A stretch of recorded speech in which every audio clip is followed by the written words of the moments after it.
You think man got time for children? Man works so hard, man's got a busy schedule. You're mad. I lie. True. Yeah, for real, man. You get me? EZE and J Media in the building. Come on, man. You know the What are we vibe. saying?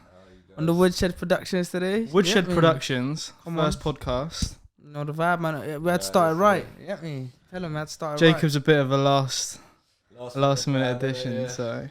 Yeah, man. It's one of them Should ones be still. good though. Yeah, man. I'm ready still. Right, EZE. First thing I want you Yeah, to bro. just give us is a little introduction to people at the podcast. Yeah, man. Boom. It's easy. You get me? Man's a fucking upcoming artist from Southampton. You know the thing. Young boss. Been doing my thing. Get me? That's all I can really say. You get me? That was perfect. I reckon that was more than enough. So Yeah, man. we just want to kind of hear the direction and the journey that you've taken to actually get into where you are now. Yeah. So yeah, let's just take it from the back. Like, what were you like as a child? Where did you grow up? Bro, see what it is, yeah? What, like, just in general, like, just music-wise? In general. Bro, obviously, man's always been a bit naughty, innit? So, obviously, it's just been one of them. Growing up, obviously, I kind of liked rapping since a kid, yeah? Man was just, like, making silly, like, bars and that, but they were rhyming, innit? But I was, like, a little kid, innit? So, it didn't really make sense. So, boom, from there, got a bit older. Just, obviously, still a bit naughty, maybe a bit naughtier, you know what I'm saying? Obviously, kept going and that, and then obviously I was one time, remember like, boom, lockdown came and I said, right, like, man's actually gotta do something with this music thing, car. Time don't wait for no one, you get me? So, yeah, that was me still. So for you, lockdown was really Yeah. all those years of practice, like, because you're pretty good at freestyle, aren't you? Like, you're probably one of the best at freestyling that I've heard. Oh, bro, to be you know fair. me, bro, you've heard me. What do you think? Yeah, of course. Like, So me, bro, I until don't someone joke. else can come out of like 3 freestyles off the top of their dome, one after another, I don't think there's really much contest at the moment. For real. But like taking it back to when you said when you're younger, you used to just like rhyme a bit, that sort of Yeah. stuff. How old were you then? Like, I what was age was that happening? Bro, I was probably like 10. Bro, 10, probably yeah? just 10, bro. Just making up, like, you know, when you're 10 and you're just a kid, like, I don't know, like, everyone does things, like, see me as well, like, as a kid, I was sporty as well, so Yeah. I've always just been natural, like, just doing things, like, I was been, like, dancing, I've been playing football, doing martial arts, I've been doing shit since I was a kid, innit? Sound so, pretty outgoing, so it's just like whatever comes, you do. Yeah. Hobbies, A lot of hobbies, yeah, so man was just doing my thing, like, Active.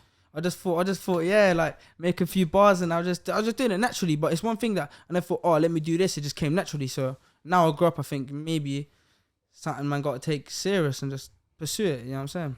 No, nice. Did you ever used to get trouble in school for spitting bars or anything like that? Man never spat no bars in school. Did you not? Nah, actually, to be honest, yeah. Because I remember you saying you're a little bit of a class clown, Yeah, so yeah, like maybe yeah, that's where nah, some of the yeah. confidence comes Nah. from, I don't know. Obviously, we used to have like rap battles in school, innit? Obviously, there was one time he tried diss me in some rap Yeah. battle. I must have just come with a little bar and just crushed him, like the whole man that went mad and that. I crushed him. I can't even say what a bar was, yeah, but yeah, it's something a bit mad. The man from school know that bar was a bit mad still. So people who know. Yeah, if you know that bar was mad.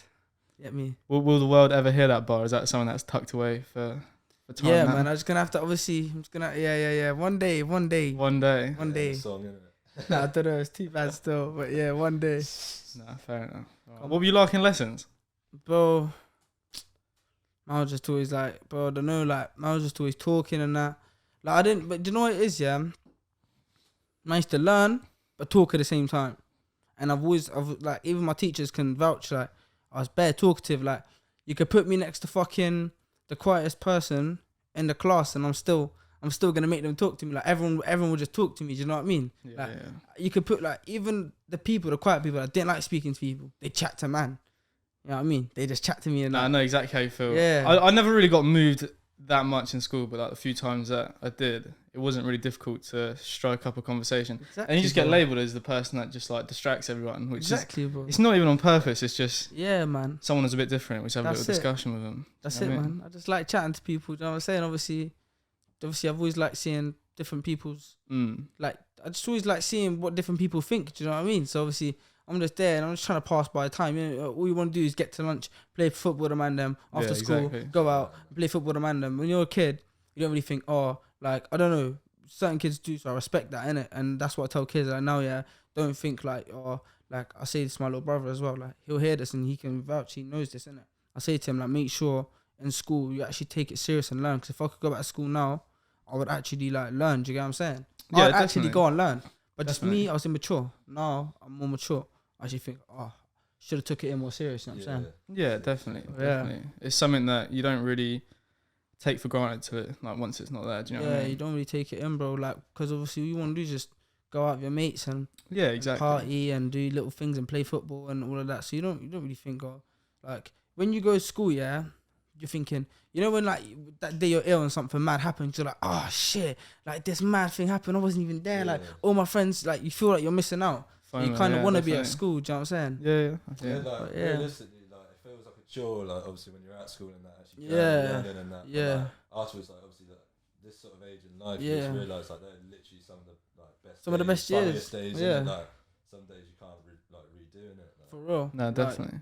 Well, Jacob, next time you speak, you just need to pull that too, yeah, because it's you have to be like a fist away from it for it to actually pick it out. Cool. So just yank it off him, mate, if he's hogging it. Alright, cool, that's calm. But nah, it's calm. Nah. So yeah, back to school. Like, it's one of those things where you don't really get a chance like that to sort of test who you are, if you know what I mean. Like, I feel a lot of those people that played it safe in school then find themselves when they go to university. Like, that's why you always see that cliche, like, they're going to go off to university and they normally come back a different person because they actually realise who they are, where they're not in front of people that you're worried to see out on your day-to-day basis. So you want to act a certain way. Like, I remember a big thing back at my school was you get judged for most things that you do. So your instant response is to be negative about, say, like someone that's doing something new or what they're doing is a bit out of the ordinary.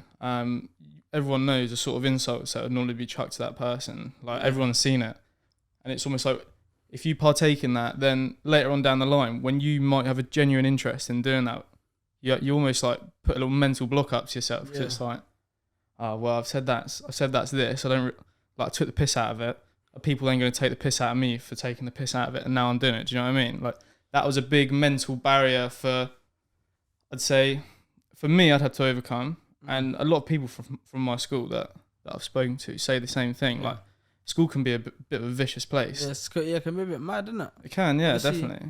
For me, I always knew, like, since I was young, like 14, I always knew, like, even before that, I knew I always wanted to take rapping seriously. But even when I was in school, like, I wasn't rapping because I knew, like, that I wasn't at the right stage and the right age to actually start rapping properly. Do you know what I mean? So obviously, I just said to myself, like, obviously things are going on and that. No, I'm just doing my thing, whatever, yeah. Obviously, as time goes on, once I hit like 17, 18, that's when I said, you know what, like, let me actually start kind of doing my thing. Do you know what I mean? Actually, even not even like going ham, but just actually taking it more serious, trying to progress it. Do you know what I mean? Even going to like I was just going to home studios and just trying to find my sound. Do you know what I mean? But obviously, when I was in school, I wasn't really doing that. Do you think that like coincided with the time that you started sharing your music with more people as well? Like, with you sharing music with people, was it normally to like only your close friends and if they earned your trust? And then when it came to the point when you started taking it more seriously, like going to studios, is that the sort of time you're like, this is my music, this is what I sound like? Bro, do you know what's mad? Yeah, a few people didn't actually know. Like, I didn't really tell no one. Like I just done like, see me. I just done that one freestyle one time, put it on my story. People were like, yo, that's hard. I said, no, whatever. Like, you know what I'm saying? But so I hit the studio. But even then, yeah, you know when people say it's hard, yeah, you don't actually know if it's hard or not, because you don't really know. Like, especially when you're a bit younger, you don't really know if people are just saying hard because they're your mate, or it's hard because it's hard. Yeah, definitely. You know what I'm saying? So you don't really know, innit? But I said, fuck it, I'll do my thing anyway. I don't care what anyone else thinks, innit? Yeah, I know what you're saying. So I just done my thing and I just started trying to find my sound, and obviously I clocked like obviously whoever does a drill thing, man, respect it, but obviously it's not. I don't think it's for me. Still, it takes you, obviously, but see how Trizzy said I could rap drill if I wanted, but yeah, feds might give me a warrant. You know what I mean? So you know what I mean? It's not for me, man. That's how it goes, isn't it? Really, like some people are going to be incriminating themselves from what they're saying. Fuck all that. A lot of people, to be honest, and I feel like a lot of people start on obviously that sort of like music and that. I feel like it's quite not easy to get on, but it's a good one to start obviously off with when trying to get into rap and stuff. But people soon realise obviously that music can only like really get you to a certain professional level in the music industry, because obviously labels are, like certain labels and stuff like that aren't going to want you if you're talking about obviously still doing madnesses and stuff like that. Obviously me and you had this talk earlier, to be honest, like realistically people just need to talk about, if they are going to talk about sort of bait stuff and that, talk about obviously old stuff, don't like not the current state of what you're doing, etc., because that's when you start getting into trouble, and that's when you'll start obviously getting yourself cancelled or just capping yourself at a certain level within the industry. Like obviously not dissing anyone, but like everyone do their own thing. Like obviously I listen to drill myself as well, but like obviously you can only say certain things on certain tracks and actually get like signed and picked up by a label, because it's too bait for them, if anything. Yeah, I feel like it just comes down to you have to be yourself, really, like, because the longer that you spend not being yourself, there's like there's a staircase of like lies you've built for yourself to walk up, and then as soon as you forget one of those lies that you've had to put out there to get you into a certain place, or just completely fumble what you're trying to get across to someone, then that could be a key part to that staircase you built, and then it just comes crumbling down. Yeah, like you always see those people saying shit and can't even back it up. Exactly. So you see me, like, I believe, see the most humble people and the most, to get me, whatever. So see me, I always kept it humble. Like, people know you don't need to tell the world, you know what I'm saying, about whatever happened or hasn't happened. You get what I'm saying? Like, the streets know, like, you know what I'm saying? So I just believe that me, man's actually taking this music thing serious. Like, I want to get my marge at the hood and that. Like, this has been, anyone that knows me, that's my life goal. Do you get me? So I actually take this music serious. Like, this shit is like a craft to me. Do you know what I'm saying? So I thought, I'm not going to just like be young and gassed and be silly and obviously come out with some mad tunes that like I would have regretted a few years on. So obviously now I feel like it was ready. I dropped Coming Home, which in my eyes, that's perfect, bruv. The video is lit. You know what I'm saying? The song is lit. So boom. You already know. Obviously, if you haven't watched it yet, go and watch Coming Home. Run those numbers up for EZE, you know how it is. But yeah, obviously, I did the visuals for that. Obviously, with Brandon's help as well, assistant directing it. But obviously, the whole team smashed it on that one. So go show it some love. That's it, man. Where can they find Coming Home? On YouTube, man. On my YouTube still, EZE OTB. Search that up, EZE man. OTB. Big EZE OTB. Yeah. I think we got a few little drone shots in there from yours truly as well. Yeah, we did still. Got a few. The mad thing about this song is that it came from a freestyle that was on his first music video, which was on the first time we actually met, wasn't it? Yeah, that was the first time. Still Ride and Slide. I remember we just there baking. Obviously, I met you through Jacob and that. That was lit.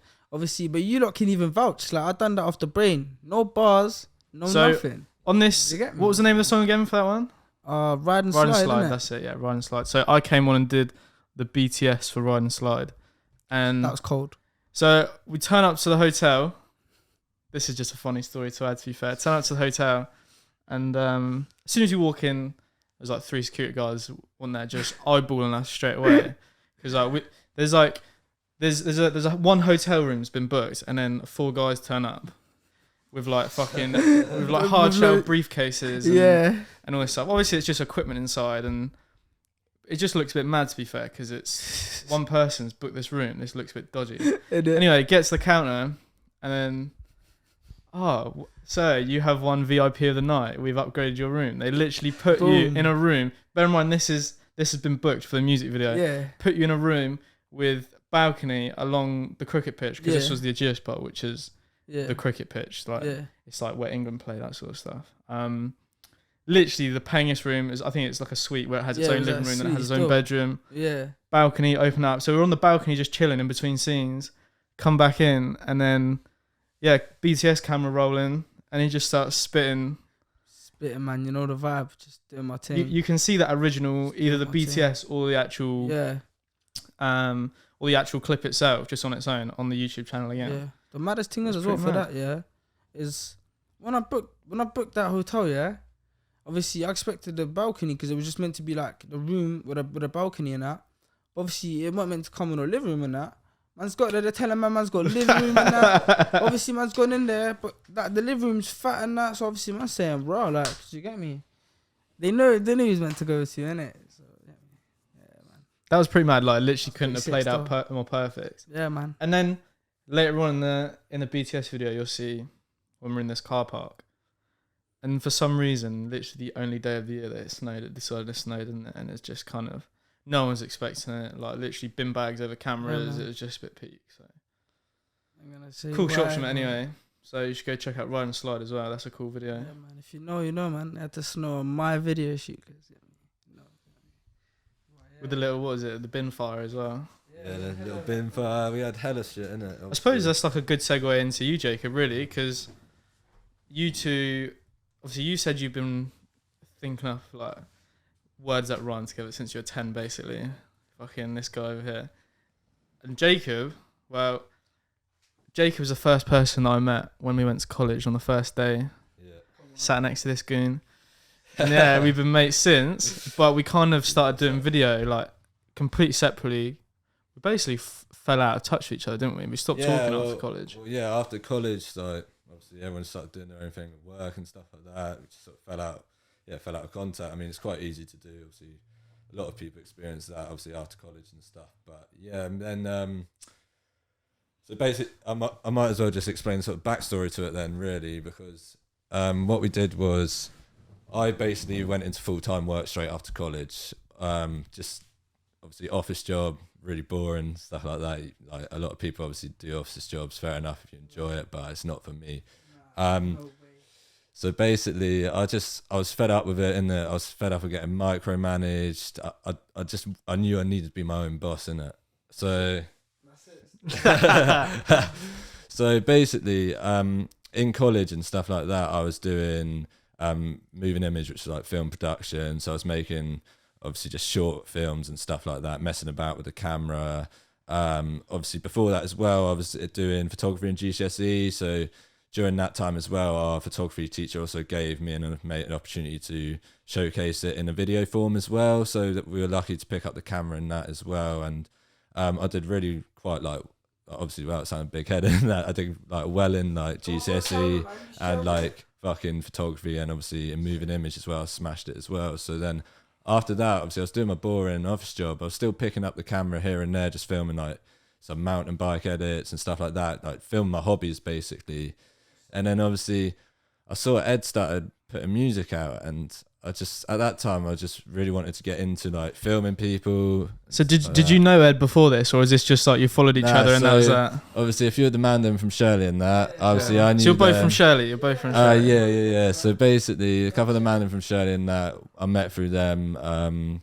Just like obviously at the Common and that. Shout out Southampton Common. You know what it is. If you've been there, that's the best place in summer. So obviously just chilling with all the man them and that. Obviously I met Ed a few times before that, and they're like always the sound guy who's like, you know, funny, like it's just sound to get on with, innit? So then I saw him start making music, and obviously I was picking up the camera here and there, and I just thought, obviously I didn't want to be at this job. It was a decent job, don't get me wrong, but like I knew it wasn't where I wanted to be with my future. So then what I decided to do was just start picking up the camera here and there. Obviously I was doing that alongside my current job, and I found myself literally, I used all my holiday for the year on like trying to book off sets and stuff like that. Obviously, like I was doing a lot of shadowing with LG Vision. Shout out to him as well. Shout out Liam. He will be coming on the podcast very shortly. Yeah, because obviously he does a madness. He's obviously helped me a lot of the way. So big up Liam on that one. But yeah, I started going on loads of them, using my holidays to go and do that. And I found myself in a position where I was going on offsets, obviously making my full-time job, and it was actually sort of overtaking my actual day job, which was getting to the point where I knew I had to go full-time. And then yeah, boom, like me and Ed started fucking about the camera and that. We made What Would You Do for the Money. That was literally, Ed hits me up half an hour before, and it like, can we go film a music video? Is that the one with your Audi in it? Yeah. Yeah, and obviously since then we've done like fucking hell. There's literally, we probably got like 10 videos in the vault in it. Like obviously half of them are like freestyle stuff like that, but they're all cold. You know Ed comes 10-10 with the videos. But yeah, now obviously me and Ed have got to where we are now. We've got the whole team. Obviously we've got Brandon, assistant director and droning on most jobs. We've got my boy James, who's doing a lot of like VFX work and stuff like that, and we've got my boy Jack, who's doing all the photography and stuff like that. So we've got a really nice little team together now, and we're just like, yeah, we're just trying to take over, innit? I liked James. Was it Slips Slip visuals, yeah. Slip visuals. I liked his little thing he did up. So for coming home music video, Yeah. we brought along one of the cars that we stock on Woodshed, on the Woodshed Productions website, where we hire out to sets, that sort of thing. So it was an SL63 AMG convertible, and No, we had the big SLS on deck. so it had the SL on deck, and then James on his recent video did a little, what was it, like a little neon around the Mercedes badge, and he did that for like a little reel. It looked so sick. So of him actually doing it. Yeah, so basically he was in charge of all the VFX on Coming Home. So obviously, if you've watched it, there's a lot of like crazy through the window, like tunnel transitions, a lot of obviously masking effects. But on this one, he started playing around with obviously, if you know After Effects, there's a tool called Saber, and basically what it is like, kind of says it in the name, a bit like a lightsaber effect. So it would add like a neon line around whatever you mask out on the image. And yeah, he did this sick thing where he basically masked out the badge and sort of just it made it fill the badge up. You'll have to go watch it. You have to go. It's hard to explain. Yeah. And this is like way, this is a perfect example of why I wanted to start this podcast, because someone that, although you've been practicing for a long time, I try to call me E at least, too easy. All right, apologies. Might put a little over that bit. Yeah.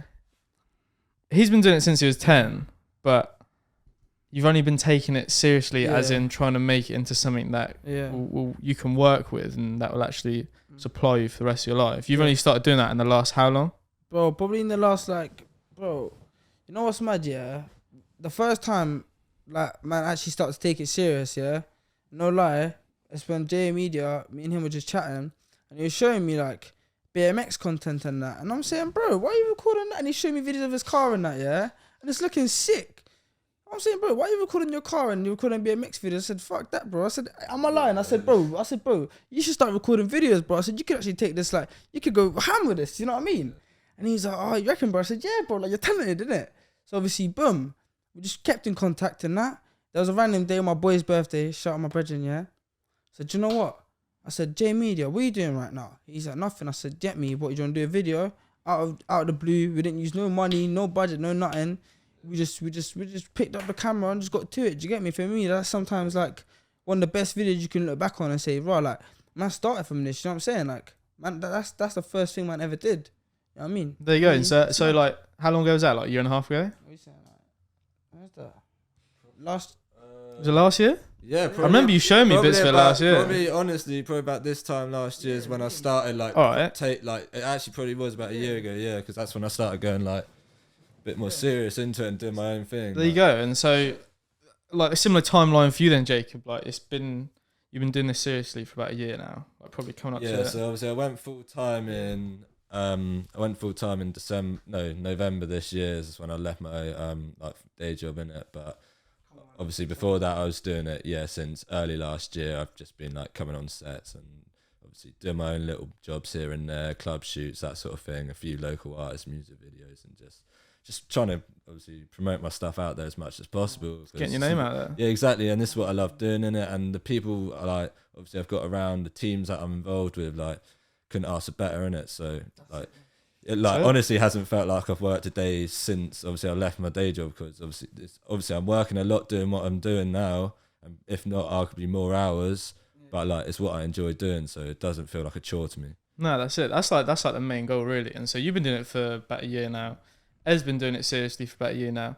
James, like, Slip Visuals, you go look at his latest Instagram post, and if you can take a guess of how long he's been doing it, you're probably going to be wrong, because it's like literally less than 3 months, I swear, is it not? 3 or 4 months, less than that? Honestly, he probably only started doing VFX about 2 months ago, honestly. The first VFX he did was for videos. Before that, he did a few like other little bits for me, just like one clips here and there. And now he's been personally requested by artists to get on and actually... Yeah, exactly. He's just proven himself. He's just self-taught himself through YouTube. Like, honestly, he's just sweated it, and like props to him, because he's been moving mad with it. And we've got a video on the way, and yeah, trust me, that one's going to be full of VFX, and it looks fucking hard. Like, and it's soon come.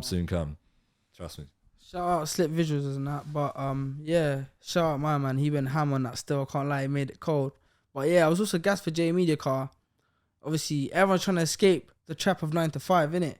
Obviously, my people around me are, innit? So obviously, see me as a brethren, like, as a brethren as well, do you get me? Not even like just professionally, but as a mate as well, as a brethren, yeah?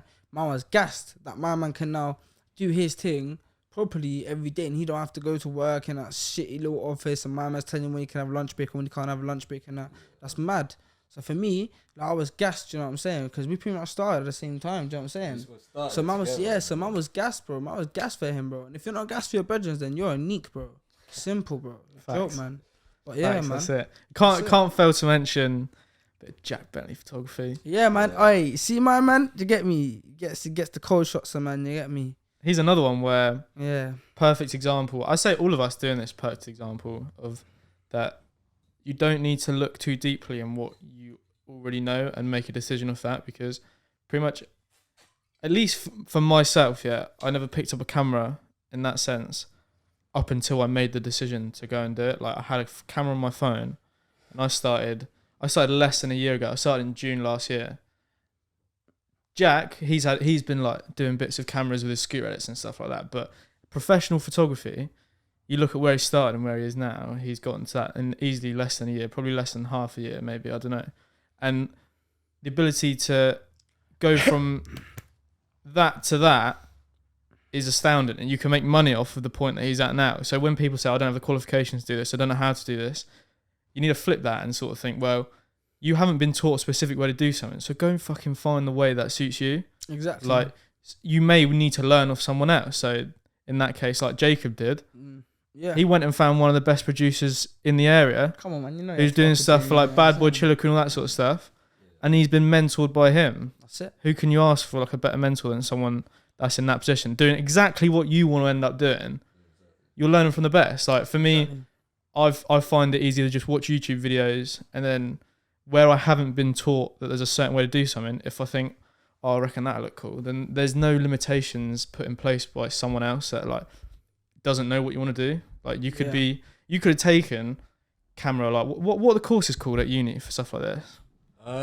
You'd probably, I'm not really sure, probably like media production courses, stuff like that. But obviously I've heard from a few people within the industry that obviously it may work for some people, but I feel like with this sort of industry, to have a qualification, it's more, if that would probably be if you want to more go into the corporate clients and stuff like that, because they're the sort of people who actually look for that qualification. You see with all these music videos and just random promo videos, I feel like they're a lot better suited for freelancers who haven't been through that education, who's just picked up the camera.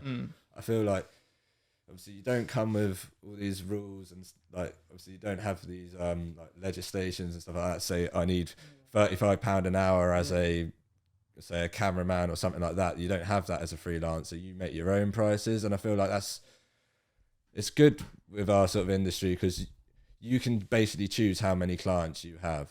Basically, it's up to you to go out to the clients and find them, rather than you just having a LinkedIn profile or something like that where you're trying to just get people because of your qualifications. Like this is just like, it's a graft, isn't it? Like we're out here, we're looking at like loads of people's stories, having to follow a certain category of people to try and obviously get draw the audience in, stuff like that. Like it's a lot of work, but it's better in my opinion.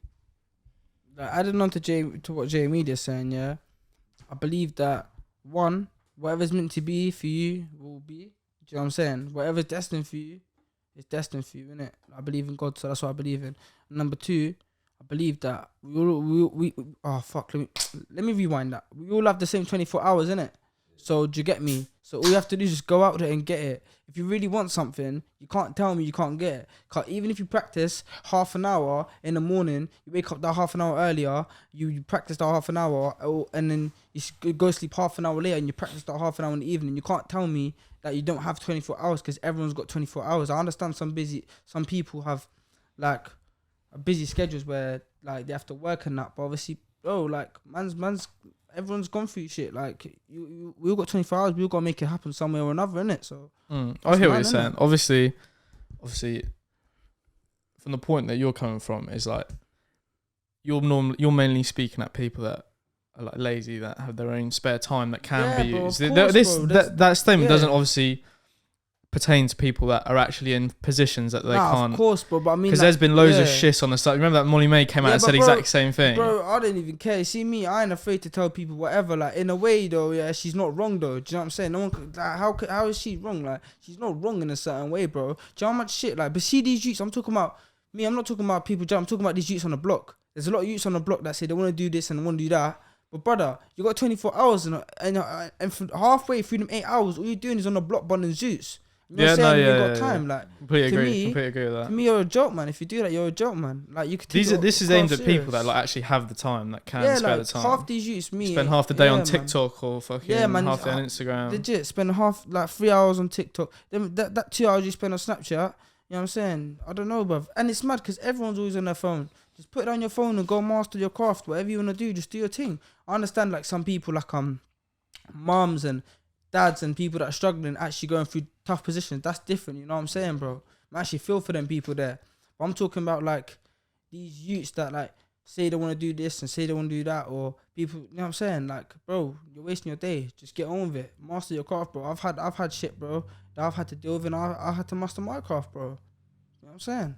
Would you say that, like you said, trying to get off the block, would you say that has always been a big motivator for you, for getting you through the shit that you've had to deal with in your life? Bro, number one, like, or was that drive already there before you even realised you needed to get out of the place you're in? Bro, I swear to God, yeah, I swear down, yeah, this is some real shit. I've been telling my mum since I was young, yeah, since I was like 11, yeah. I said, I don't know how, but I'm going to be rich one day. And I swear down, even my mum can say that is true, do you get me?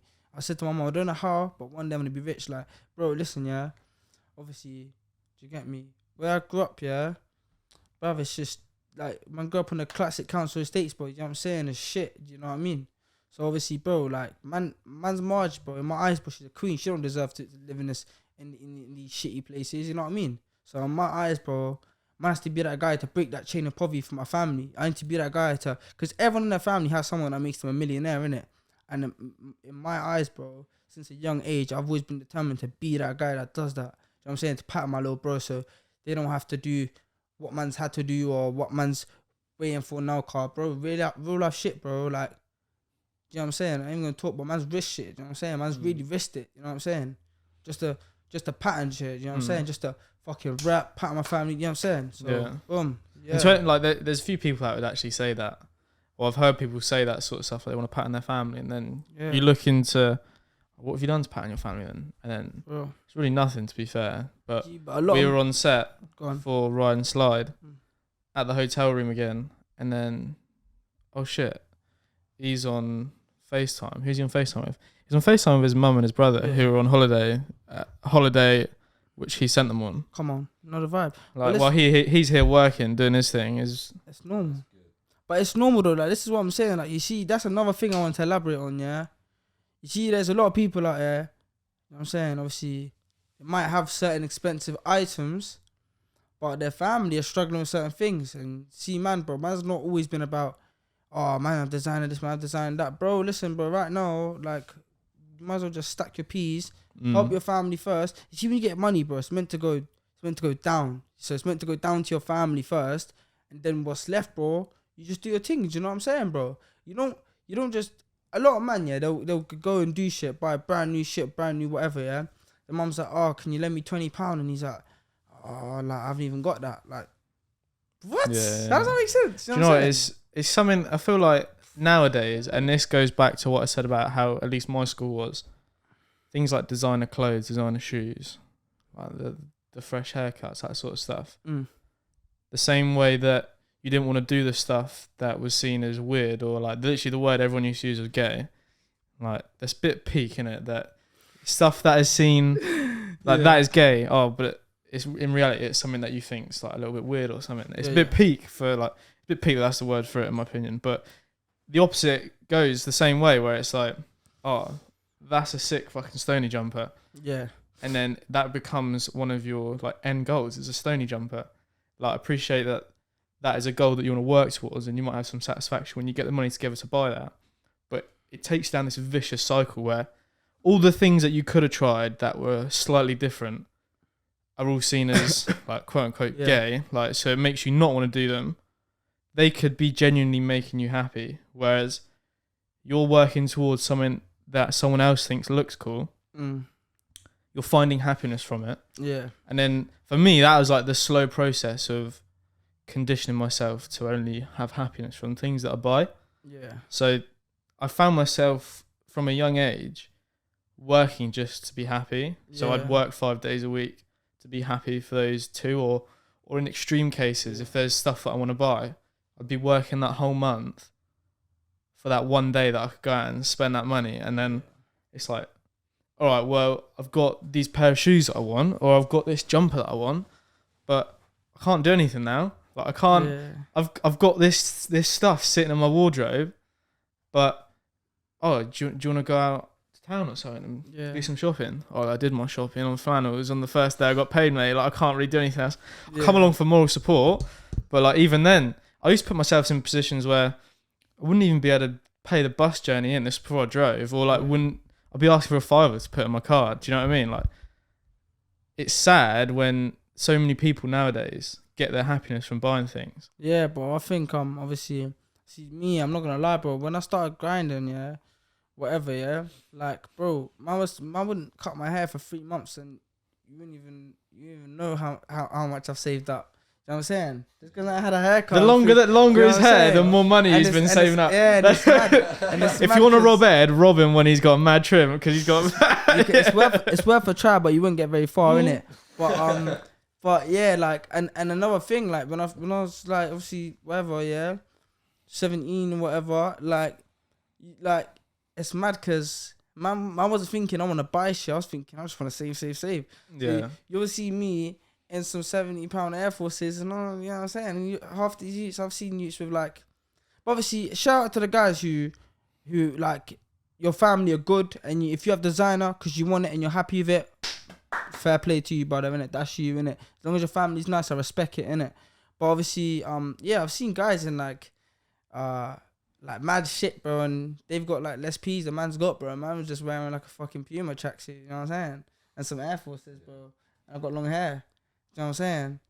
So in my eyes, bro, it's like man's never thought about, I need to buy this to look cool. I never really cared, innit? I never really thought about it, bro. But now it's a nice way to be. Yeah, now I can buy any pair of Jordans I want. So there you go. God. There you go. Stack early, then you just have like a better life afterwards, really. Yeah, like back to buying happiness.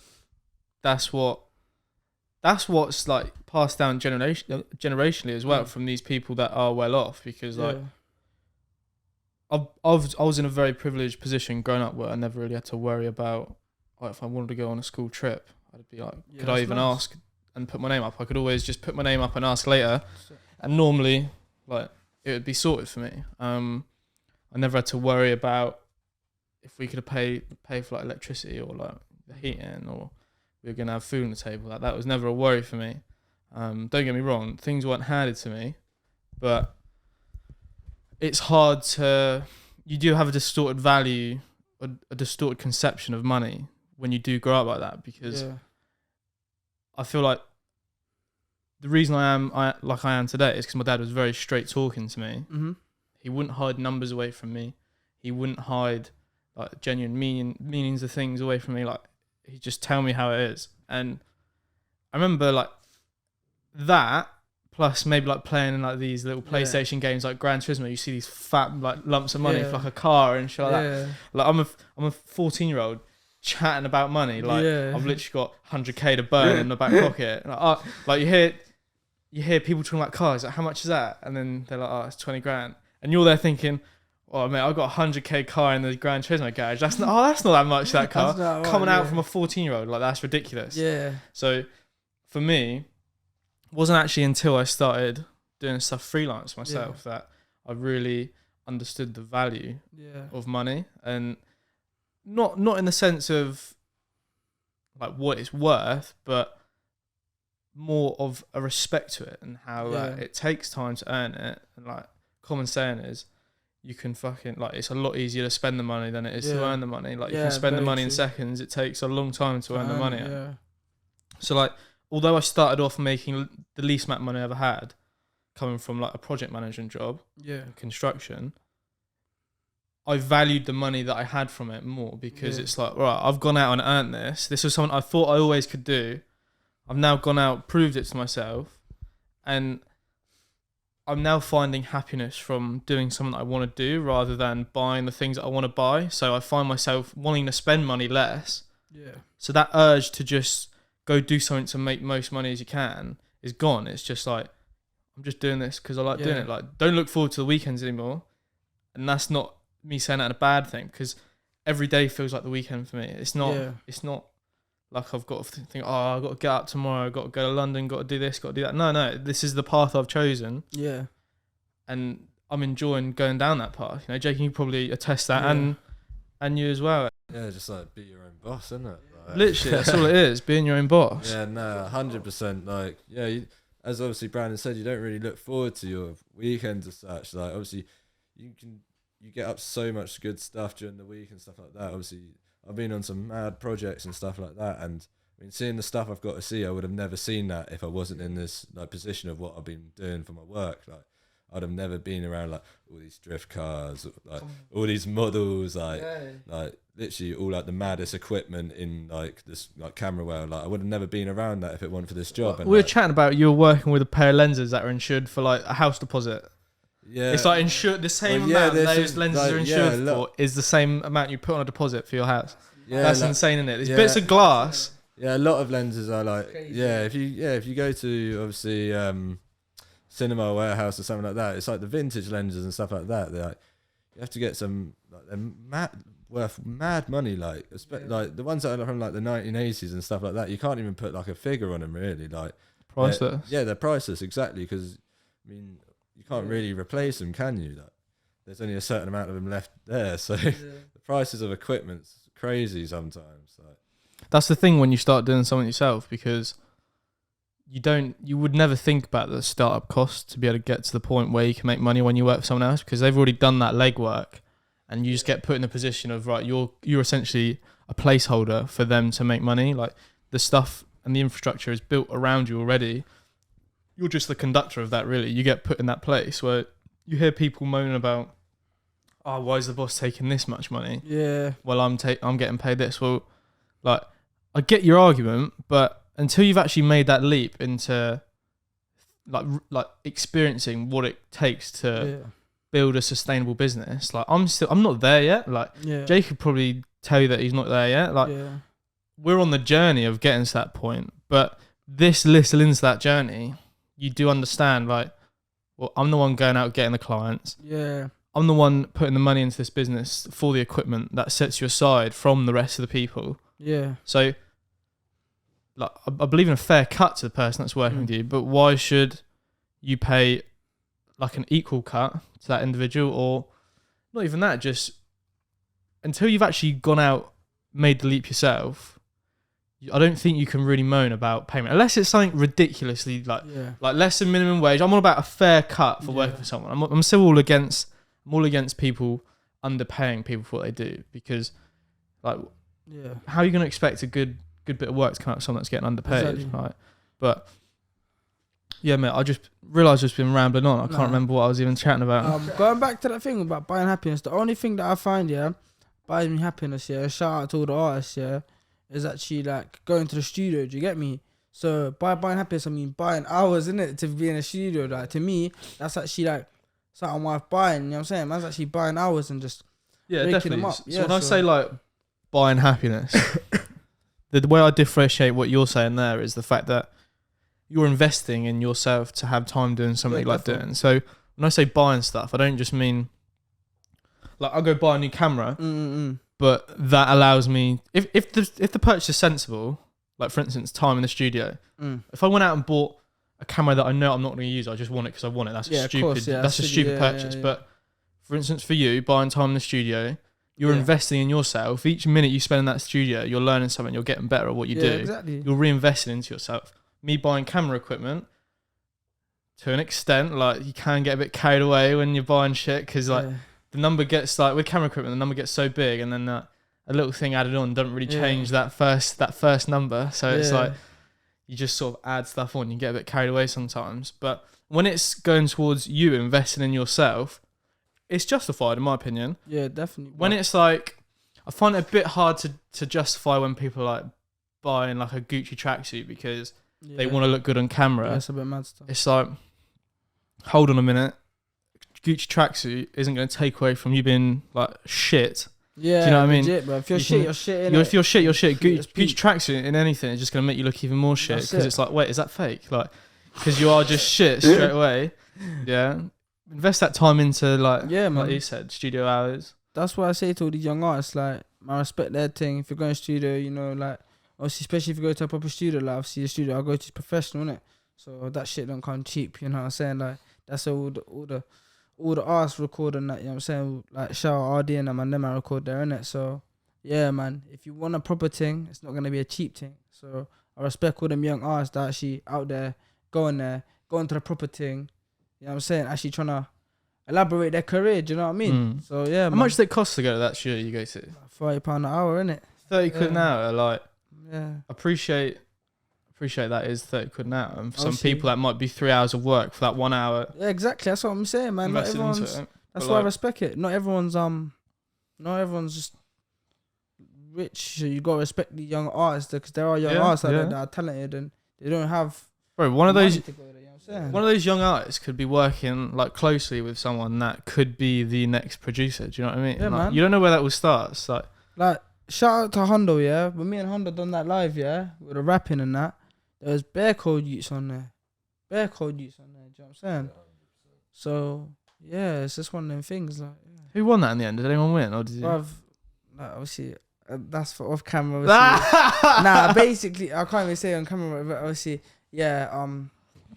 Things, couple situations happened in my life and his life.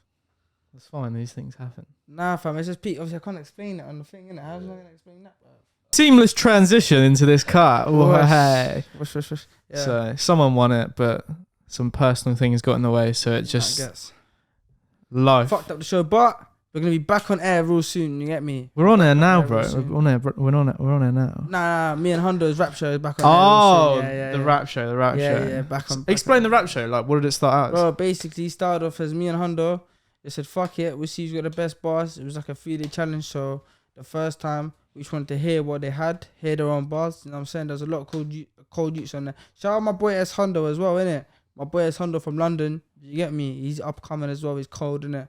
So, yeah, I had Bear Man on there. They done their thing. The second day, we gave him a beat. And then they had to rap on it, innit? So, boom, gave them the beat. They done their thing. And the third day, they just had to do their own thing, you know what I'm saying? So yeah, that's all it was. But it was good to see like the amount of talent that you got that you don't even know is there. Do you get me? So yeah, man, there's a lot of good artists out there still. The first step is the hardest step, isn't it, really?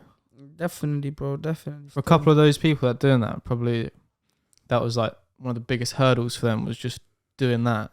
You don't know if that could kickstart them into for real, taking bro. something seriously. Like, shout out that Yazoo, he even said like, it's made them like really get into music even more. Do you know what I'm saying? So yeah, man, just gotta respect everyone's thing. You know what I'm saying? There you go. If you want to do something, just do it.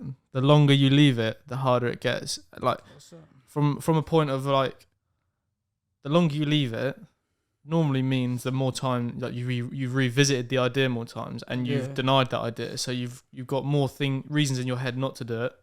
Like if you see those as little barriers for yourself, like each time you say you're not going to do something, there's a reason to it. Yeah. And that's another thing you've got to overcome at a later date. Then also financially, like the earlier you do it, the less financial commitments you'll have. That's just a fact. And unless you're the type of person that literally just doesn't buy anything, like you're going to end up having a phone contract. That's inevitable. Most people end up driving, so that's insurance, tax, fuel. Most people end up getting their own place, whether that be rent or a mortgage, and that comes in like as a timeline and just for everyone's life. Like there are things that end up becoming commitments for you. Yeah. So the longer you leave it, the more risk it feels like you're taking. So just fucking whatever you want to do, just do it. Like even if it just starts off as a side hustle. Yeah. Like for instance, someone wants to start doing music in their evenings. Say it's like someone that goes to school. That's it. Like do your homework, get your education out of the way. Yeah, man. Then get cracking and just have a little experiment. It's not going to be good at the start. It's not. Like it will get better though. I find a lot of men, yeah, like including myself, like, so basically, man should have started obviously you start when you start. It is what it is. Everything's destined at the right time. But in my head, I feel like I should have started before. But obviously, everyone knows if you're out here, whatever, you know, like, do you get me? It gets on top, so you're not really the studio's not really on your mind because you're dealing with real life shit. So you're actually going through real shit. Do you get me? So you're not really thinking like, oh yeah, man should be in the studio right now, man should be doing this, because you're actually going through real shit. Like, you know what I'm saying? You're actually out here. I feel like that's what a lot of youths are going through, and they don't have time, or they can't actually find the mental state to get out the trap, or to not be trapped in the trap. You get me? So that's, for me, I think that's the hardest step for a lot of people to actually, Definitely. Yeah. That's usually the first man, step. definitely. Still, that was a hard step for me. Still, I'm sure. Like, man. I'm sure. Trying to get out of that mindset. Like, what is the mindset like? Like, explain the mindset, because some people might not even realize that they've got that mindset. Bro, do you know what it is? Yeah, there's a lot of youths that have the world at their fingertips, and they're just not on it. Do you know what I'm saying? Like, how can I explain it? How can I explain this? There's two ways, yeah. So there's youths that, how can I explain this? But I'm trying to think, right? There's youths that are like on road and they're not. I don't have to explain. Is it like these people feel like they have to do it, or do they feel like their people are out to get them? So that's the way that they. If you're actually, I'm not gonna lie, yeah. If you're actually out there, yeah, like whatever, yeah. I don't even know, yeah. Hit me, whatever. But if you're actually out there, yeah, you ain't got time for that. Do you know what I'm saying? Oh yeah. Because you're too busy. Like, you're just doing shit. Like, you're just busy. You know what I'm saying? So you don't have time for it, bro.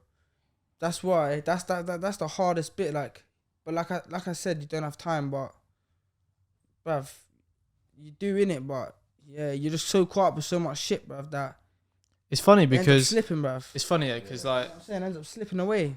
Like, people that idolize that lifestyle, like we're talking about trapping right now. Is that what we're saying? Like trapping, just the streets, innit? Trying to live like in that environment. Yeah. Yeah, man. Is that what we're chatting about? Yeah, just trying to get out of it. I feel like this might be a bit of a hindrance to some people, like some younger people nowadays. But the way that people talk about it in songs, yeah, like, man, it glorifies it a bit. And I think, yeah, man, I've got no issue with it glorifying it, but people need to realise that you're talking about an experience that you have to go through.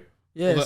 To these people that don't have to go through it, like, they're doing it because they think it brings them a certain amount of clout, maybe, or yeah, see what I mean? or it's a lifestyle they want to live. But in reality, when you say you're too busy to even pay attention to it, actually living that life, you don't even experience the things that these people feel like they're gonna get out of it, do you? Like, a lot of man force it. Do you know what I mean? Like, it's not really that, or it's not really what, like, people. Some people, they don't have to do the things they do. Like, I know a lot of good kids that want to be bad because they're hearing bare shit on tracks that they think is lit. But, like, if you're a real G, you know that, bruv, the streets ain't lit, bruv. It's shit. Like, you either end up three ways.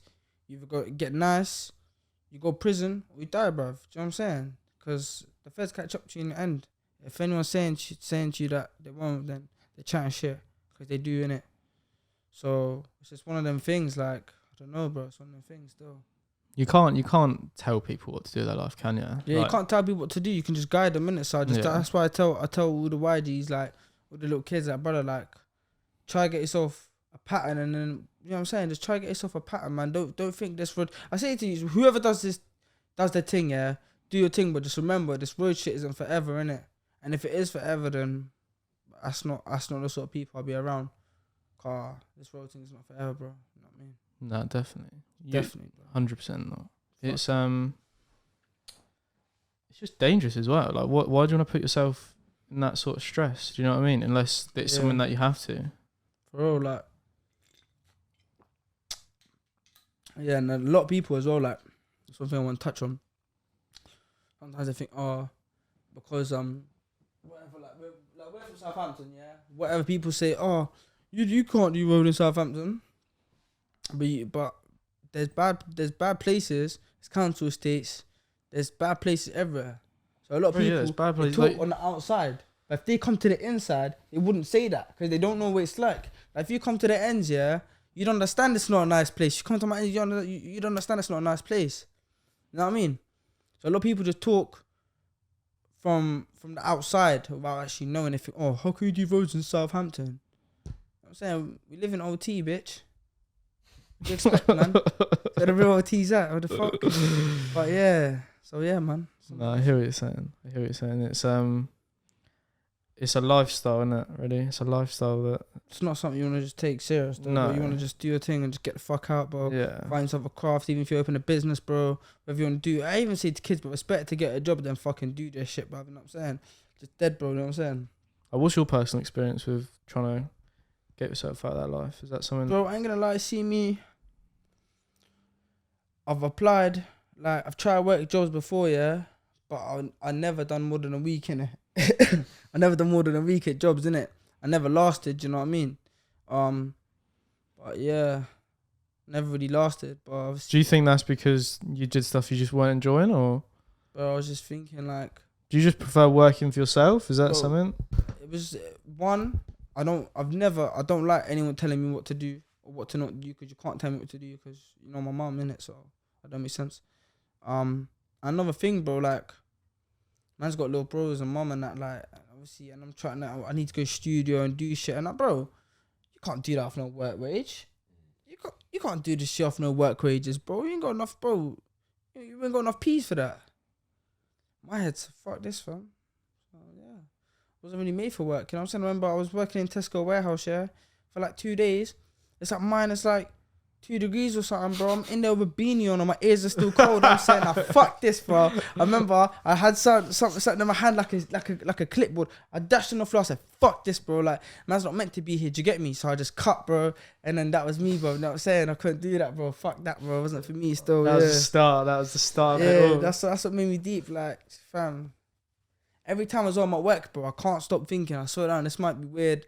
I can't stop thinking every minute, like, fuck's sake, I shouldn't be here. Like, fuck's sake, why the fuck am I here? Like, how the fuck? Like, why the fuck? You know what I'm saying? Like, Took me a while to. yeah. I feel like everyone that ends up starting on something that they're on their own, they end up having that thought go across their mind. Like, for me, it took a long time to understand that thought, because it was just like built up in me, disguised as other things. Like, it would seep into like my mental state. Like, I didn't realize the damage that the job I was doing to me, plus the reinforcement into, again, that buying happiness scheme. Because once you buy those things, you then need to go back to work. Oh, there's a convenient place that I can go to 5 days a week, that I know I can go to 5 days a week, and I know I'm going to get paid at the end of every month.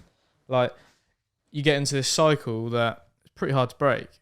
Yeah. It's a habit. It's a habit that you get into. I feel like a lot of people just get comfortable. Yeah, that's it. That's it. Because like, it's just obviously you're getting that wage at the end of every month, and people are almost afraid to make that risk, like to leap into something they want to do or they want to pursue. Like, look, obviously they're just getting that monthly pay. It's getting them by nicely. Like, they don't want to have the struggle. Like, they don't want to risk anything. Like, they're just comfortable doing what they're doing, and they always will be. They might do it as a hobby on the side, but they'll never take it seriously. And there's a lot of people like that. But up until COVID, right,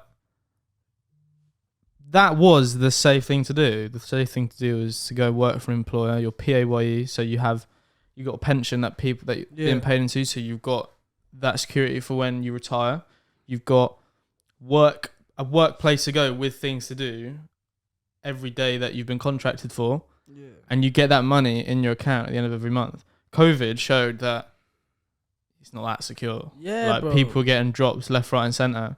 Yeah. Because this has come along. Like, the world has come to a stop. So if you're putting all your trust into that system, and it just suddenly fails you, like, you got to think, that must be a mind fuck for some people, because they've gone their whole life. Like, imagine someone that starts off in school, so they learn that they need to get up, they get into school at this time, we have lunch at this time, our day finishes at this time. We know that we can't spend too long in the toilet if we feel ill. Like, we need to get back to our desk. Like, there are these rules that you need to stick with, like, at school. That then carries over to secondary school. Yeah. That then carries over to college. That then carries over it's more loose in college, but it's still there. And again into uni, but it's still loose. Like, do you know what I mean? And then these graduates that go into office jobs, they're constantly in the environment of where they just need to turn up. They know what they need to do because there tends to be someone above them that's giving them the direction. COVID hits. Like their employer either thinks, well, I don't need you in, like you're something that is too much. Like I can't justify paying you. Like we don't need you doing what you're doing. When, like for whatever reason, say you're a receptionist at an office building. Well, everyone's working from home now, so they don't need you anymore. I just want to tap in and say another thing is like, if you find, see half of these 4-year-olds at their job, like they're actually really unhappy people. Yeah, it's that's what I mean. They never pursue their dream in life. That's what I mean. Do you know what I mean? So that person, that receptionist has just been like, well, I've got my whole life, turn up somewhere, basically like carefree, like where my work is coming from because it's just there for me. Was paying into a system, was working with a system that was meant to be like bulletproof, essentially. Exactly. And it's all just crumbled in front of them. So you see all these people, me included, deciding to, well, I'm just going to be the person that decides what happens to my reality. Do you know what I mean? Yeah, like that's so many people have started during lockdown doing their own little business, whether it's baking, like I've seen loads of these balloon companies start. A lot of them are popped off as well, bro. A lot of them are actually doing well. So exactly. Yeah, like even for me, like I said, like lockdown was a big reality check for me. You know what I'm saying? Because obviously, yeah, man, lockdown. When lockdown came. Fucking hell, I didn't have to say this. When lockdown came, I couldn't do certain things as much, you know what I mean? So obviously I found myself more at home and not out. So I'm at home, I'm like, what am I going to do when I'm at home? And I said, oh yeah, I rap. Like, what the hell? So I said, fuck that, let me start rapping. So I'm there putting beats on my TV and I'm rapping. I'm saying, you know what? I kind of like this rap thing. This rap thing's kind of cold, you know what I'm saying? Like, I need to keep going with it. And then, bro, from that COVID, from that lockdown, that hit me. I said, yeah, that's me. Like man's gonna do my thing. I don't care about being stable, whatever. Like, I understand some people, like, that's the right thing to do for them, innit? But for me, like, I need to be my own boss. Like, I don't need man telling me what to do or what I can't do. 100%. For real, bro. I came to that realization after, like, years of, like, on and off, almost, like, it was depression, really. Like, I didn't realise I was caught in that cycle of happiness is coming from the things that I buy. I was on a career path that I felt had a similar direction or reason for travelling that direction as my choice I made for school and college. And those choices I felt were sort of spurred on from other people's expectations. So instead of going to school and doing something that I enjoyed, I just went to school and did something that sounded good. So like your sciences, your maths, like all that shit. The first time I actually did something because of me wanting to do it was once I got my A levels. I went to Eastleigh College. So I went from Barton to Eastleigh. Like normally during secondary school, if you used to be like, everyone was like, what college are you going to? And someone said Eastleigh College, but he's going to Eastleigh College, like he's going to do a BTEC, like nothing wrong with BTEC, do you know what I mean? But that's just like the fucking bullshit mentality that you used to have at school. So I did my A levels, and then I went and did a BTEC, and that was in refrigeration and air conditioning. That was the start, really, to being able to do what I want to do now, because to me that was a backup plan. Like I joined college doing the things I wanted to do because I wanted to be a test pilot in the RAF. So I thought, and like inspiration, like conversations I've had with my dad, he's like, if you get physics, do maths, and then another subject, that'll line you up nicely to join the officer, like the RAF as an officer. Anyway, chose it for that. Quickly realised, fucking hate this. And then I realised that I need 20/20 vision to be a pilot in the RAF. So all these things that I based what I was doing off just sort of crumbled. So I followed it through, but then I realised I need to have a backup plan for when I want to start my own business. So that's when the thought of, all right, well, I'll go do an apprenticeship. That is the backup plan. That is my backup plan. If me going off and doing my own thing doesn't doesn't work out, I've still got this trade, installing air conditioning, which to be fair is becoming more prevalent like the further we go into the future. I can fall back on that if I fuck up with what I actually want to do. So I went and did that. Was unhappy doing it, to be fair, because again, like I just didn't enjoy the work. Yeah. Joined a construction company, a mechanical and electrical contractor. It was a better job. Like I was the project manager, like who I was normally working for. I was actually the project manager on like some occasions on some jobs. Like obviously I was trainee, but still been put in those positions. And I thought, well, I'm earning the most money I've ever earned. I'm in the quote unquote safest job I've ever been in. Yeah. It's got a really good future ahead of it. Like I can go get a uni degree in this, paid for by the company. But I felt the worst I've ever felt. Yeah. Do you know what I mean? It was like, what is happening? And I'm looking at the CEOs, I'm looking at the directors, I'm looking at people above me who, like, it might, like, not trying to be big-headed, but those were the people I wanted to take my job. Like, I wanted to take over their job. I didn't just want to be like a little pawn on the chessboard. I wanted to be like, I want to be up there. Yeah. That was just the drive that I had. And I saw them unhappy, and I was like, well, what am I doing? Yeah. What am I actually doing? Because where I want to go, people aren't happy. Where I'm at, I'm not happy. Yeah. So what the fuck is the point of being on this job, like this route? And I remember just being sat at my desk. Like, I was in a bad place mentally, like over this period of time. And I just remember thinking it, and I was just like, I'm just going to start my own thing, I want to quit. And I've never felt like the cliche saying, weight off your shoulders. Yeah. I've never understood, like, I knew it, and I'd say it, but I actually understood it at this point, because I was literally just there, and it was just like, oh shit. And I had like a huge smile on my face. Like I went and told my close mates in the office, like, shout out Ezekiel. Ezekiel was my guy. We used to do press ups every half an hour. He was wham, mate. He was actually he's fucking unit, jokes. Mate. Ezekiel.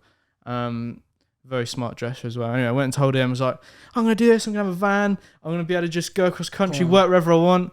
Got the van out there now. Come on. Like, I can literally film a project, go edit wherever I want. We've done a freestyle in that van as well. We did a freestyle in the van. Is that on your... It's on my TikTok stuff. It's on his TikTok. So, like... I don't do no Niki TikTok stuff. He doesn't do the dancing. We've had the conversation. None of that shit.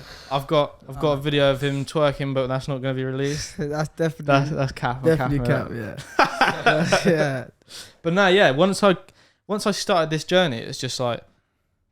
That place of, like, depression I was in, as deep as it sounds, I've revisited it, but at least it's not as complex as it used to be, because back at that point, I didn't know why I was feeling that way. I do kind of know why I feel that way sometimes now, but that was a huge thing that made me realise, okay, because the scary thing about depression is you don't fucking really, you feel away, but you don't know why you feel that way. That was the scary thing, for at least from my experience. Yeah.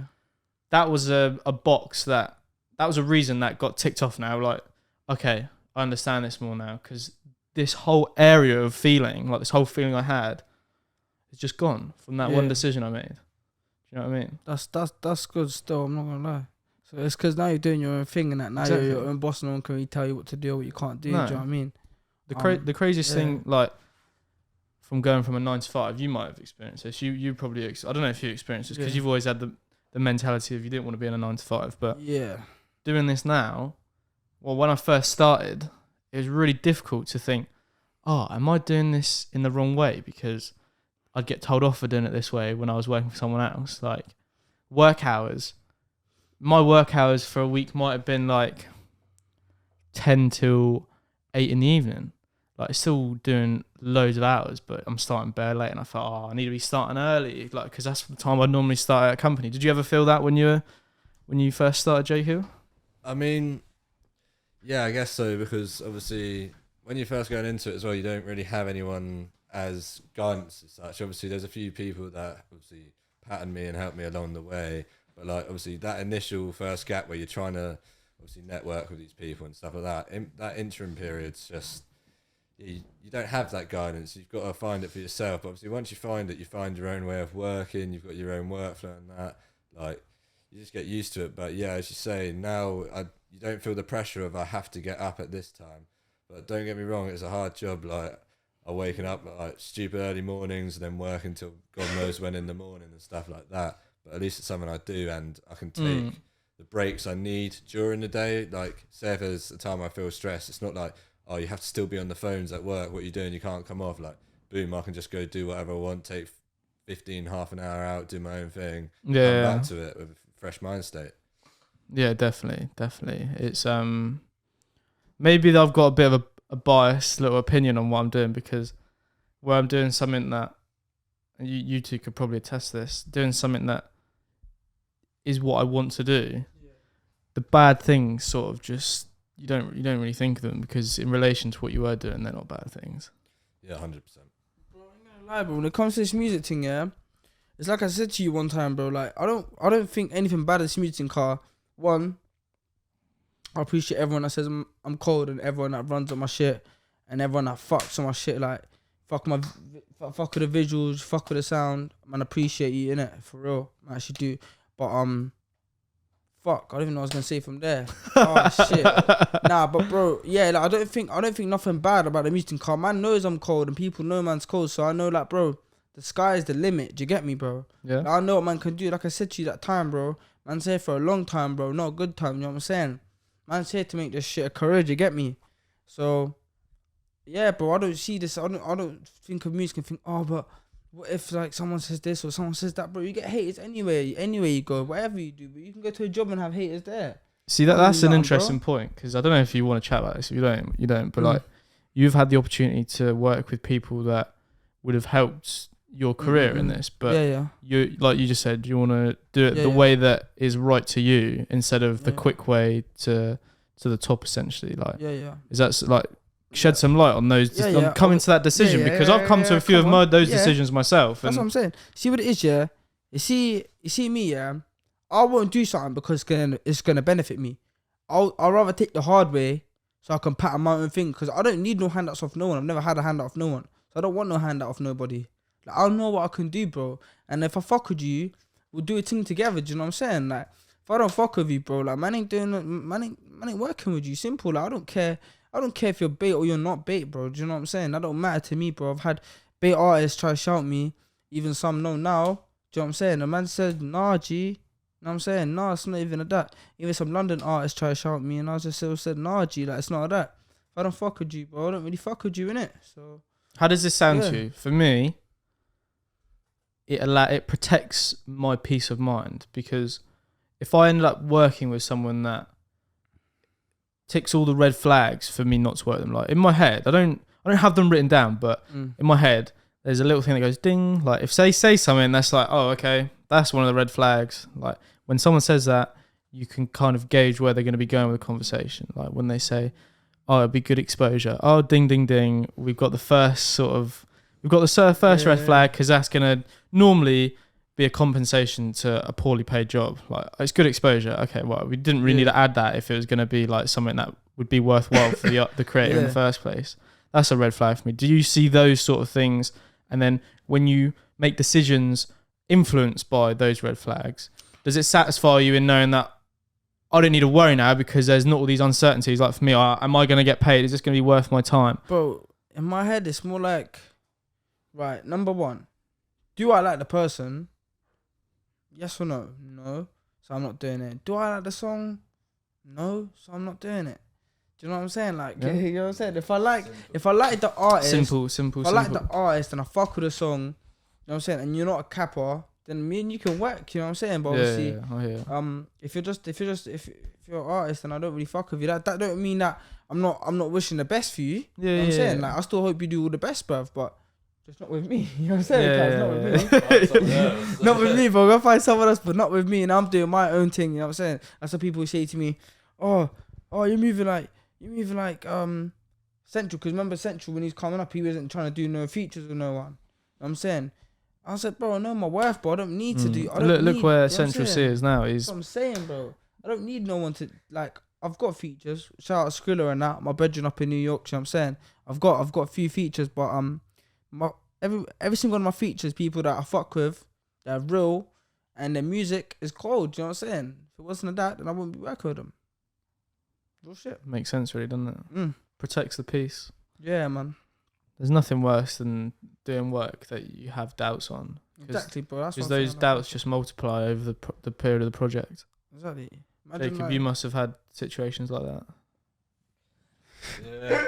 countless. You probably don't want to talk. Like, I've had so many situations where it's like, okay, all right, that's just got to be a lesson learned for future clients. Like, there'd be times where I'd be like, well, I've never experienced that, but I'm glad I have, because it's not gonna fucking happen again. That's for sure. I'm not going through that again. Yeah, let's just put it like this way. Like, obviously, that's always gonna happen if you're running a business, but there are some people that say some funny stuff. But I tell you something, like, it's a good learning curve. Like, low key, they're helping you out because you realise what not to do and what to do. And you'd rather have it happen now in your first year on like a £200-300 project than in 5 years' time on something 10 grand something project. Oh yeah, on like a 5-6 figure project. It's like, oh my.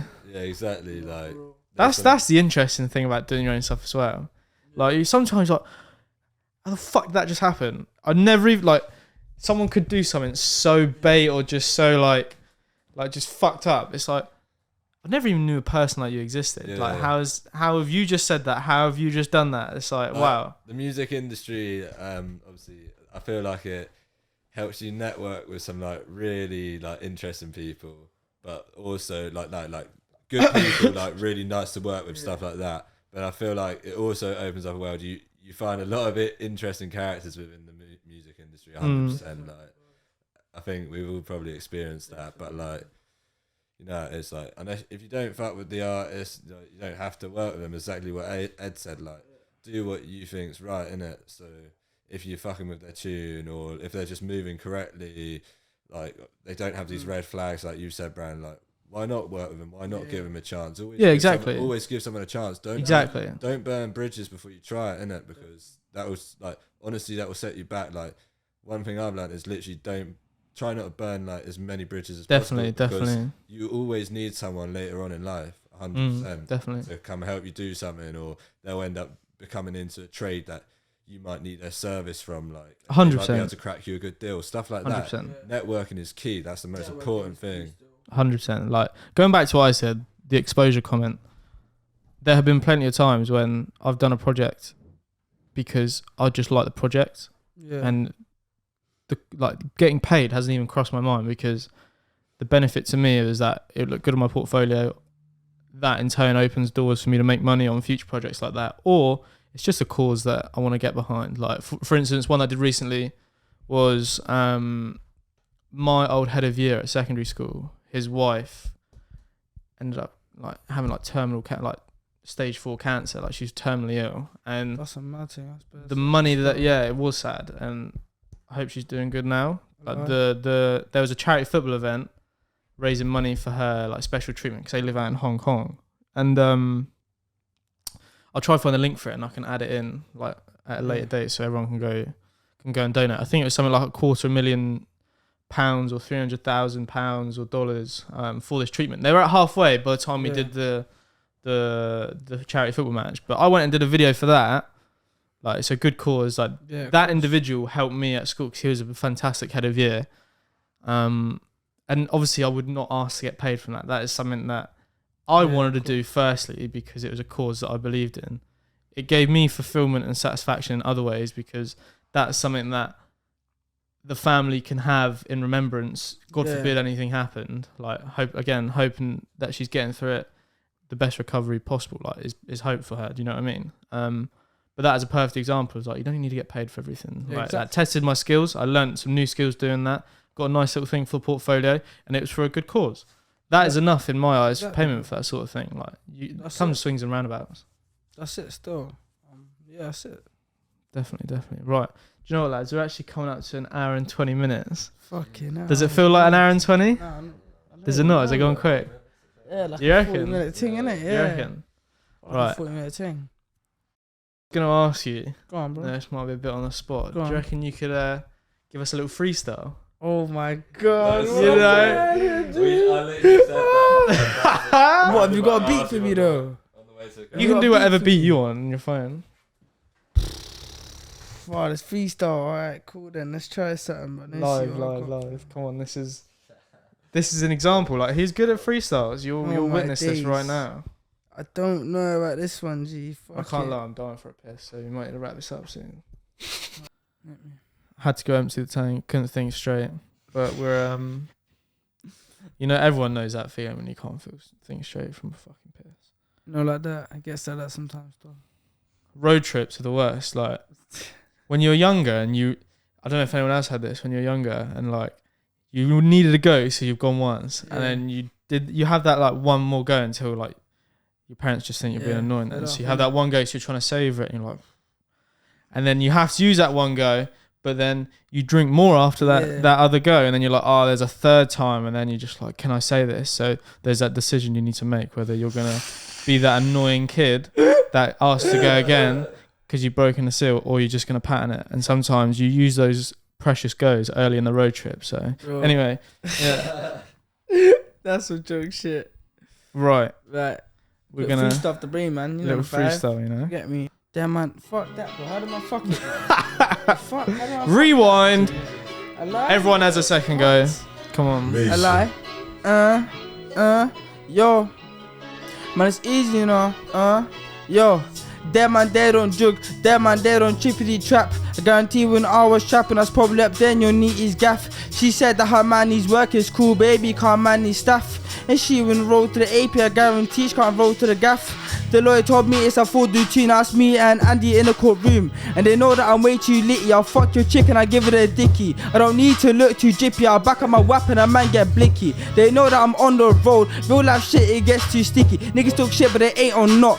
Real, guys talk shit, it's a bunch of cap. Pull up on man and I'm whack. Bad bitch on me when I fuck with the kid. She got big bats, come fuck with the gang. Come fuck with the gang. Listen, I'm lit. I might aim it, I rise the stick. I'm lit. Bad bitch man, she way too thick. I'm lit. CPS fucking up my shit. I'm lit. I do my thing, I make it pop. I hit the trap, I had to make it lock. Real life shit when I fuck with a kid, I got a blood, they give me blood. Aye, listen, yo. No Essex thing, I'm calling it town in bad little Browning, aye. And them man, they talk about their drip, but these niggas be drip or drowning, yeah, that's me done still, fuck that, G, I'm done. Fuck it, I'm done, G.